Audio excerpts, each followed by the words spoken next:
नमस्कार मित्रों, ये वीडियो है पेट्रोल के प्राइस के ऊपर। तो पेट्रोल के दाम बढ़े और बढ़ते ही जाएंगे, बढ़ते हैं अभी, क्योंकि ऑयल कंपनियों ने उनके दाम बढ़ाए, पेट्रोल के सेल प्राइस, और इसके ऊपर गवर्नमेंट के टैक्स है, सेल्स टैक्स स्टेट गवर्नमेंट का है, सेल्स टैक्स या वैट WAT, और एक्साइज सेंट्रल गवर्नमेंट का है, और कस्टम ड्यूटी जो इंपोर्टेड क्रूड ऑयल है उस पर कस्टम ड्यूटी लगती है। अब ये तो जाहिर है कि यदि टैक्स घटा दिए जाते हैं या एबॉलिश कर दिए जाते हैं तो पेट्रोल के दाम घटेंगे। जैसे कि गोवा की सरकार ने वैट निकाल दिया तो वहाँ पेट्रोल का दाम 10-12 रुपये बाकी राज्यों की तुलना में कम है। गोवा ने पेट्रोल पे वैट कम कर दिया और शराब पे वैट बढ़ा दिया। शराब पे और मेरे ख्याल से होटल्स पे जो वैट लगता है। अब ये गोवा जैसे स्टेट के लिए ठीक है, उससे गुजारा हो जाएगा उनका, क्योंकि वहाँ पे टूरिज्म इंडस्ट्री इतनी ज़्यादा है, और शायद टूरिज्म के सिवा और कोई इंडस्ट्री भी वहाँ ना हो। तो टूरिज्म इतना ज़्यादा है, इसकी वजह से वहाँ पे बड़े पैमाने पे शराब बिकती है और होटलों में कमरे बुक होते हैं। तो वहाँ पे होटल और शराब से इतनी आमदनी हो जाएगी कि पेट्रोल पे वैट न मिले तो राज्य सरकार का खर्चा निकल जाएगा उनके वैसे। वो भी ये अभी तय नहीं है कि सरकार कितने टाइम तक ये नीति रख पाएगी, लेकिन कोई भी बड़ा राज्य हो, जैसे यूपी है या बिहार है या गुजरात है, महाराष्ट्र है, जहाँ पे पर कैपिटा प्रति व्यक्ति टूरिज्म की इनकम इतनी नहीं है जितनी गोवा में है, तो वो राज्य सिर्फ शराब या होटल के ऊपर लगाए हुए वैट से पूरी सरकार नहीं चला सकता। उसको पेट्रोल और दूसरी कमोडिटी पे टैक्स डालना पड़ेगा। अब हम कहें कि भाई टैक्स घटा दो तो दाम कम हो जाएंगे, तो फिर सरकार का खर्चा कैसे चलेगा? ये बात है कि सरकार में बहुत सारे बिना फिजूल के खर्चे हो रहे हैं, डायरेक्ट या इनडायरेक्ट, वो कम होने चाहिए। वो तो मैं भी एग्री करूँगा, आप भी एग्री करेंगे। उस खर्चों की पहले लिस्ट बनानी पड़ेगी। इस तरह का स्टेटमेंट कि फिजूल के खर्चे बंद करो, तो वो तो सुरपंखा गांधी यानी सोनिया गांधी भी आपकी बात मान लेगी, मनमोहन सिंह भी आपकी बात मान लेंगे, भाजपा के सारे नेता भी आपकी बात मान लेंगे, लेकिन सरकार का सवाल आता है कि कौन सा खर्चा फिजूल का खर्चा है, उसकी एक एन्यूमरेटेड लिस्ट होनी चाहिए आप। और दूसरा, इनडायरेक्ट एक्सपेंसेस कम कर सकते हैं। इनडायरेक्ट एक्सपेंसेस कैसे कि इतने सारे मंत्रियों को, अधिकारियों को, न्यायाधीशों को बंगले दे के रखे हैं, इनमें से कुछ पे सिक्योरिटी रिस्क है तो बंगले थोड़े जरूरी बनते हैं, पर सारे को इतने बड़े बंगले देने भी जरूरी नहीं है। बाकी लोगों से बंगले छीन के उनको 4-5 बेडरूम के फ्लैट दे सकते हैं, और जो जमीन निकली उस जमीन को किराया पे दे सकते हैं। तो वो इनडायरेक्ट वो इनकम हो गई, यानी जमीन का खर्चा है वो इनडायरेक्ट खर्चा है, जो कि अकाउंट्स में ही नहीं आता। ये हमारे अकाउंटिंग की बहुत बड़ी प्रॉब्लम है कि किसी मिनिस्टर को या IAS या IPS को या जज को 5-10 एकड़ का बंगला दे दिया और वो खर्चे में किसी तरह से रिफ्लेक्ट नहीं होता। तो ये बात हम मान लें कि खर्चे कम होने चाहिए, लेकिन खर्चे कम होने के बाद भी इश्यू तो आता ही है कि टैक्स कहाँ से लिया जाए। अब इसलिए यदि पेट्रोल से टैक्स हटाना हो तो किस पे टैक्स डालना चाहिए? दूसरा इशू आता है कि मान लो पेट्रोल के दाम अभी 70-80 रुपये जो भी है वो कम होकर 40 रुपये हो जाते हैं, 50 रुपये हो जाते हैं। तो जाहिर है कि पेट्रोल लोग ज़्यादा इस्तेमाल करेंगे। जितना कम प्राइस होगा उसके रिलेशन में उसका इस्तेमाल ज़्यादा होगा, कंजम्पशन बढ़ेगा। यदि कंजम्पशन बढ़ा तो एक प्रॉब्लम आता है फॉरेन एक्सचेंज का, क्योंकि हमारे यहाँ जितना पेट्रोल कंज्यूम होता है उसका सिर्फ 25-30% ही हम प्रोड्यूस करते हैं, बाकी 70-75% को इम्पोर्ट होता है। तो यदि पेट्रोल का दाम सारे टैक्स हटा दिए तो पेट्रोल जो 70-80 रुपये हैं वो मान लो वो 50-60 रुपये हो गया, तो पेट्रोल का इम्पोर्ट 12-15% बढ़ गया, तो फॉरेन एक्सचेंज उतना जल्दी खत्म हो जाएगा तो वो भी कोई सिचुएशन अच्छी नहीं है। मतलब फॉरेन एक्सचेंज कम हो जाएगा तो सरकार को रुपये के दाम गिनाने पड़ेंगे, यानी जो रुपया अभी 55-60 रुपया है वो 70-80 रुपया हो जाएगा, तो फिर से वो पेट्रोल का दाम बढ़ के वापस 60 से बढ़ के 70 हो जाएगा। यानी टैक्स घटाना कंप्लीट सॉल्यूशन इस सेंस में नहीं है कि टैक्स घटेगा तो पेट्रोल का कंजम्पशन बढ़ेगा, पेट्रोल का कंजम्पशन बढ़ेगा तो इंपोर्ट बढ़ेगा, इंपोर्ट बढ़ेगा तो रुपी डेप्रिशिएट होगा, रुपी डेप्रिशिएट होगा तो फिर से पेट्रोल का दाम बढ़ जाएगा। तो अब इसका सॉल्यूशन क्या है? ये तो हुआ समस्या का वर्णन। तो सॉल्यूशन जो मैं प्रपोज कर रहा हूं वो इस तरह से है कि दो पेट्रोल के अलग अलग दाम हमारे सामने आते हैं। जो पेट्रोल भारत से निकलता है और भारत में रिफाइन होता है उसका खर्चा आता है, ये अंदाज से बता रहा हूँ, बहुत इसमें मतभेद है, बहुत अलग अलग लोग अलग अलग आंकड़े देंगे। आप गूगल पे 4 लिंक देखोगे तो हर एक कोई बोलेगा कि ये है, कोई बोलेगा ये नंबर है। मुझे जो लगा इसमें यह है कि भारत में जो 75 रुपये में के आसपास जो पेट्रोल बिक रहा है उस पर सारे सरकारी टैक्स, केंद्र सरकार के, राज्य सरकार के, वो कुछ मिला के 25 रुपया है, वैट और केंद्र सरकार के एक्साइज, और 50 रुपये लीटर ये ऑयल कंपनी का प्राइस है। इसमें ऑयल कंपनी भारत से जो पेट्रोल मिलता है उसका ड्रिलिंग और रिफाइनिंग का खर्चा उन्हें आता है 20 रुपया लीटर। ये अप्रोक्सीमेट नंबर है और इसमें बहुत मतभेद है। भारत में जो पेट्रोल मिलता है वो 20 रुपया लीटर, जो इंपोर्ट करना पड़ता है वो उन्हें पड़ता है 60 रुपया लीटर, और इस तरह से दोनों का मिक्स करके वो पेट्रोल बेचते हैं 50 रुपये लीटर में। इससे उनको थोड़ा फ़ायदा हो रहा है और उसके ऊपर 25 रुपया टैक्स आता है और फाइनल प्राइस हो जाती है 75 रुपये के आसपास। अब तो भारत में जो पेट्रोल निकलता है वो 20 लीटर, लेकिन भारत में कितना पेट्रोल निकलता है प्रति व्यक्ति? साल का 40 लीटर, महीने का नहीं, प्रति फैमिली नहीं, प्रति व्यक्ति साल का 40 लीटर ये हमारा क्रूड ऑयल प्रोडक्शन है। और प्रति व्यक्ति कुछ 160 लीटर, 150-160 लीटर पर साल ये हमारा कंजम्पशन है। अब जो इंपोर्टेड पेट्रोल है वो हमें 50 में पड़ता है, भारत में जो निकलता है वो 20 में पड़ता है। तो रैशनिंग ऑफ पेट्रोल को इम्प्लीमेंट करना बहुत मुश्किल है कि भाई हर एक आदमी को साल का 40 लीटर 20 रुपया भाव पे मिलेगा, उसके बाद जो लेगा वो उसको 60 रुपये भाव पे मिलेगा। ये इम्प्लीमेंट करना बहुत मुश्किल है। राशन कार्ड इश्यू करना, उस आदमी को एक ही पेट्रोल पंप पे जाना पड़ेगा, ये बहुत कॉम्प्लिकेटेड है। तो फाइनली मैं सॉल्यूशन क्या प्रपोज कर रहा हूँ, तो ये सारा जो मैंने आपको इन्फॉर्मेशन दिया उसके बेसिस पे मेरा सॉल्यूशन ये है कि पेट्रोल पे वैट और कस्टम ड्यूटी खत्म कर देना चाहिए। सॉरी, कस्टम ड्यूटी चालू रहना चाहिए, मैं फिर से बोलता हूँ, पेट्रोल पे वैट और एक्साइज खत्म कर देना चाहिए, कस्टम ड्यूटी रहनी चाहिए। कितनी कस्टम ड्यूटी रहनी चाहिए मैं आगे बाद में बताता हूँ। तो सवाल आएगा कि भाई सरकार का खर्चा कैसे निकलेगा? सरकार का खर्चा निकलेगा कस्टम ड्यूटी से, लेकिन कस्टम ड्यूटी कम पड़ेगी क्योंकि जितनी इनकम वैट और एक्साइज से होती है उतनी तो कस्टम से होने नहीं वाली। तो उसके लिए मेरा प्रपोजल है वेल्थ टैक्स का। वेल्थ टैक्स मैंने डिस्क्राइब किया है चैप्टर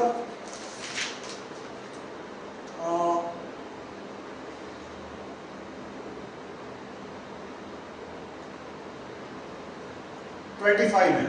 ये मेरा रेफरेंस मटेरियल है rahulmehta.com/301.htm, rahulmehta.com/301.htm। पूरा 450 पेज पढ़ने की जरूरत नहीं है। जो टॉपिक आपको इंटरेस्ट लगता है, पहला चैप्टर को पहला, दूसरा और छठा चैप्टर पढ़ने के बाद जो चैप्टर आपको इंटरेस्टिंग लगता है वही पढ़िए। टैक्सेशन के ऊपर चैप्टर है चैप्टर 25। इसमें वेल्थ टैक्स मैंने डिस्क्राइब किया है कि एक आदमी के पास यदि अर्बन एरिया में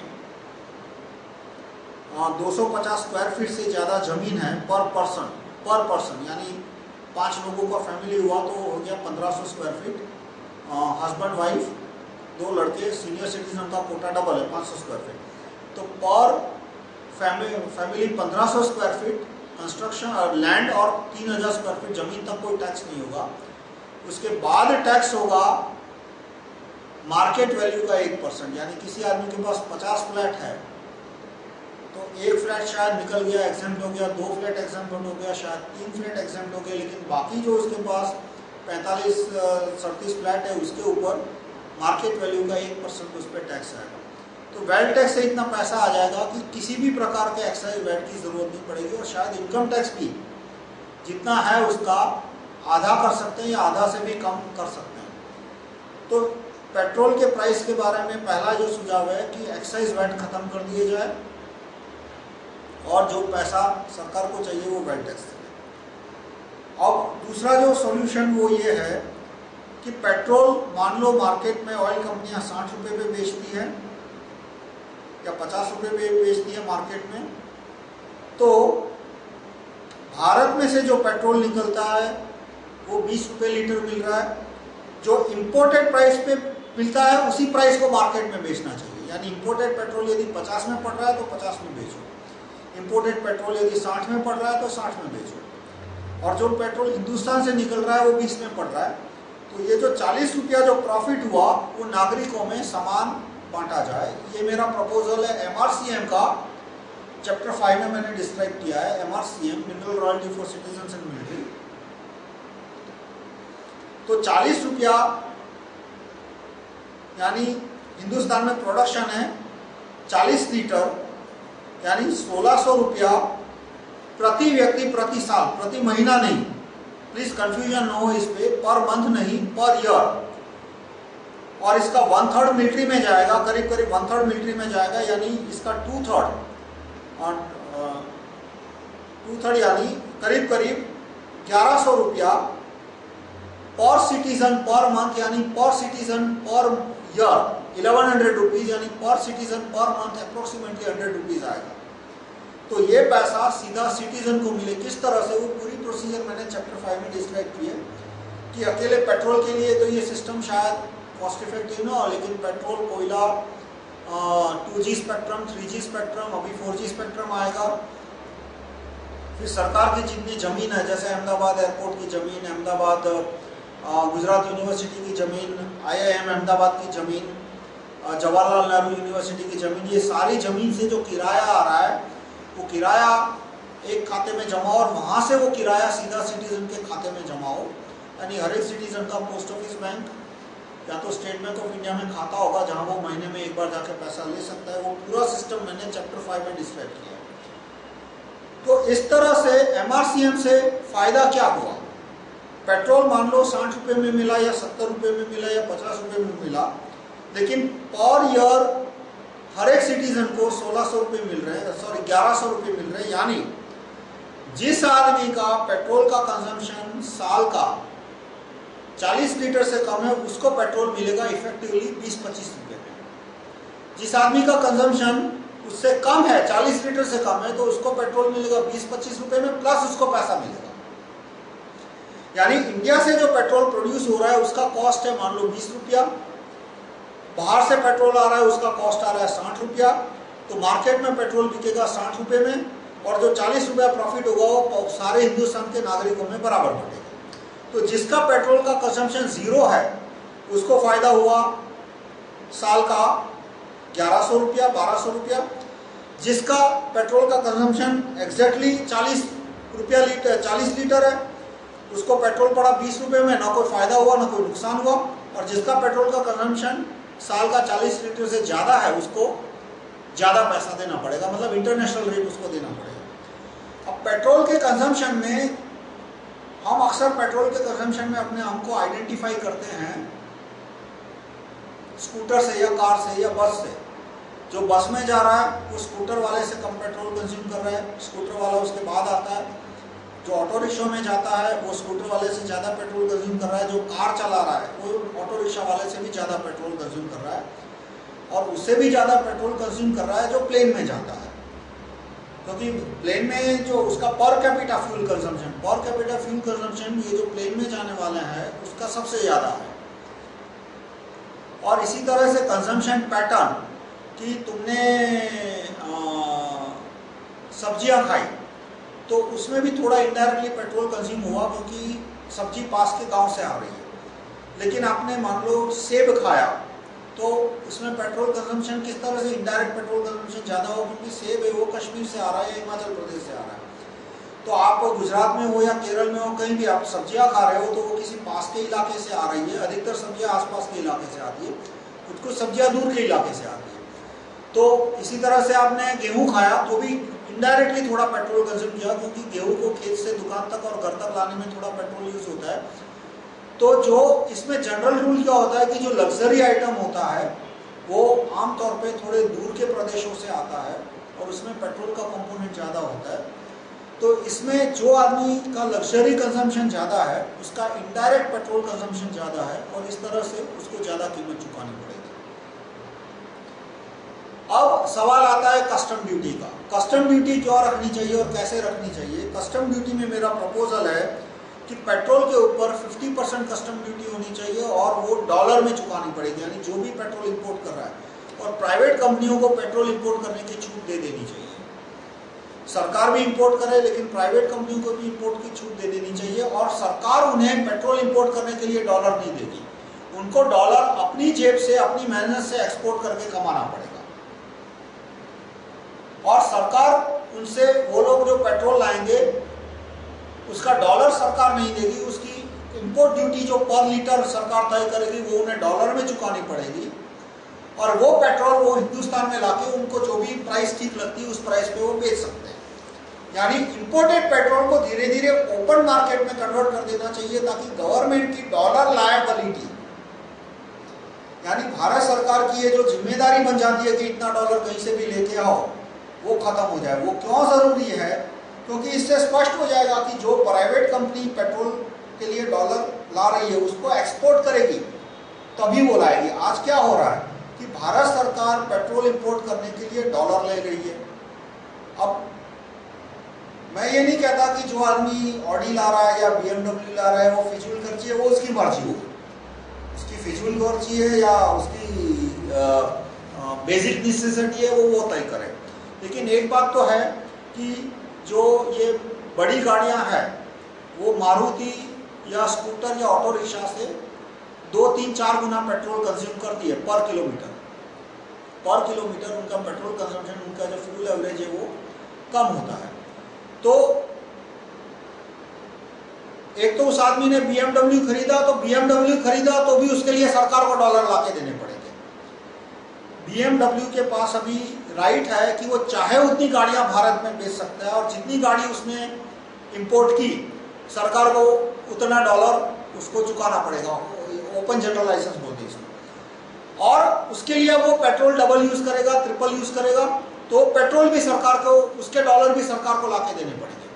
तो सरकार को लाके देने पड़ेंगे, इसकी वजह से क्या होता है कि सरकार को या तो डॉलर के लिए लोन देना पड़ता है या तो विदेशियों को बोलना पड़ता है कि हाँ तुम आके वॉलमार्ट की मॉल खोलो, या तो तुमको जो कंपनियां खरीदना है खरीदो, जो शेयर खरीदना है खरीदो, क्योंकि डॉलर चाहिए। और विदेशी कंपनियों की शर्तें माननी पड़ती है या तो फिर डॉलर के दाम गिराने पड़ते हैं। तो इससे बोझ एक या दूसरी तरह सरकार पे या नागरिकों पे बढ़ जाता है। मैं जो प्रपोजल कर रहा हूं कि इसमें यदि आपका पेट्रोल कंजम्पशन साल का 40 लीटर से कम है तो फिर आपको इंपोर्टेड पेट्रोल की जरूरत नहीं पड़ेगी। यानी मीन्स यदि आप जितनी चद्दर है उतने टांग रखते हो तो आपको कोई तकलीफ नहीं होगी। और इंपोर्टेड पेट्रोल जितना ज्यादा उतना बर्डन आप पे बढ़ता जाएगा, डायरेक्टली या इनडायरेक्टली। गवर्नमेंट पे बर्डन बिल्कुल नहीं पड़ेगा। अब आपकी BMW 1 लीटर पे 5 किलोमीटर देती है या 1 किलोमीटर देती है या 50 किलोमीटर देती है, जो भी उसका डायरेक्टली या इनडायरेक्टली बर्डन आएगा वो सीधा आप पे आएगा। वो डॉलर लाने का जिम्मा आप पे और किसी प्राइवेट कंपनी पे आ जाएगा। गवर्नमेंट की जिम्मेदारी नहीं बनेगी कि वो आपको डॉलर ला के दे।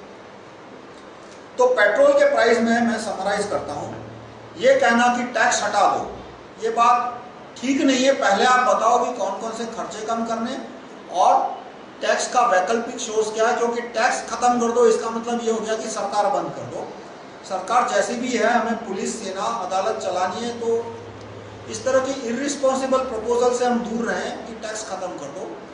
वैकल्पिक टैक्स क्या होना चाहिए इस पे हमें ध्यान देना चाहिए। हमें यानी हम कार्यकर्ता और जो नागरिक वास्तविक परिवर्तन चाहते हैं। दूसरा, गोवा का जो तरीका है वो सारे राज्यों के लिए सूट नहीं करता। गोवा को दारू और टूरिज्म से इतनी इनकम हो रही है, पर कैपिटा इनकम, की उसकी सरकार का खर्चा इन 2-3 चीजों से निकल सकता है।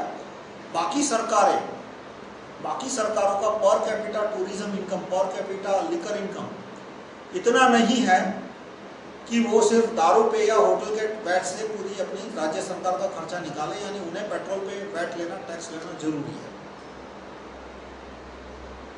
अब मैं कह रहा हूं कि वैट और एक्साइज दोनों निकाल देना पेट्रोल में, पर वैकल्पिक में बोलता हूं wealth tax on land. Wealth tax on land आता है तो पेट्रोल पे टैक्स डालने की जरूरत नहीं पड़ेगी। पर दूसरा भी पहलू देखना पड़ेगा कि पेट्रोल के दाम कम हो गए तो हमारा फॉरेन एक्सचेंज खत्म हो जाएगा, पेट्रोल के दाम कम हो गए, कंजम्पशन बढ़ेगा, फॉरेन एक्सचेंज कम हो गया। तो इसके लिए मैं सुझाव देता हूं कि 2 अलग अलग कॉस्ट आती है पेट्रोल में। इंपोर्टेड पेट्रोल की कॉस्ट होती है लीटर का 50 रुपया, और जो लोकली पेट्रोल बनता है उसकी कॉस्ट होती है लीटर का 20-25 रुपया। तो पेट्रोल बेचा जाए imported cost plus custom duty के भाव से, और जो डिफरेंस आता है वो नागरिकों में बराबर बांटा जाए। और जो पेट्रोल इंपोर्ट कर रहा है वो पेट्रोल इंपोर्ट करे और उसका डॉलर वो खुद लेके आए, सरकार उसको डॉलर नहीं देगी, उस पर कस्टम ड्यूटी लगेगी, वो भी उसको डॉलर में पे करनी पड़ेगी। और जो कस्टम ड्यूटी हो रही है, मेरे दूसरे टैक्स रिलेटेड प्रपोजल है कि कस्टम ड्यूटी की इनकम 66% है वो गवर्नमेंट के खाते में जाएगी, और कस्टम की 33% ड्यूटी है वो सिटीजन में बराबर बटेगी। वो क्यों जरूरी है? वो इसलिए जरूरी है कि कस्टम डिपार्टमेंट में करप्शन रोकना है। करप्शन रोकना है तो उस पर right to recall custom board chairman, custom board को बोला जाता है बोर्ड ऑफ इनडायरेक्ट टैक्सेशन। सरकार के अंदर बहुत सारे डिपार्टमेंट और बोर्ड होते हैं, उसमें से जो जिस बोर्ड के अंदर कस्टम और एक्साइज आते हैं उसको बोलते हैं बोर्ड ऑफ इनडायरेक्ट टैक्सेशन या board of customs and excise, में भूल गया। उसका जो चेयरमैन होता है उस पर राइट टू रिकॉल, लेकिन फिर भी सवाल आता है कि भाई सिटीजन वो राइट टू रिकॉल का यूज क्यों करेगा?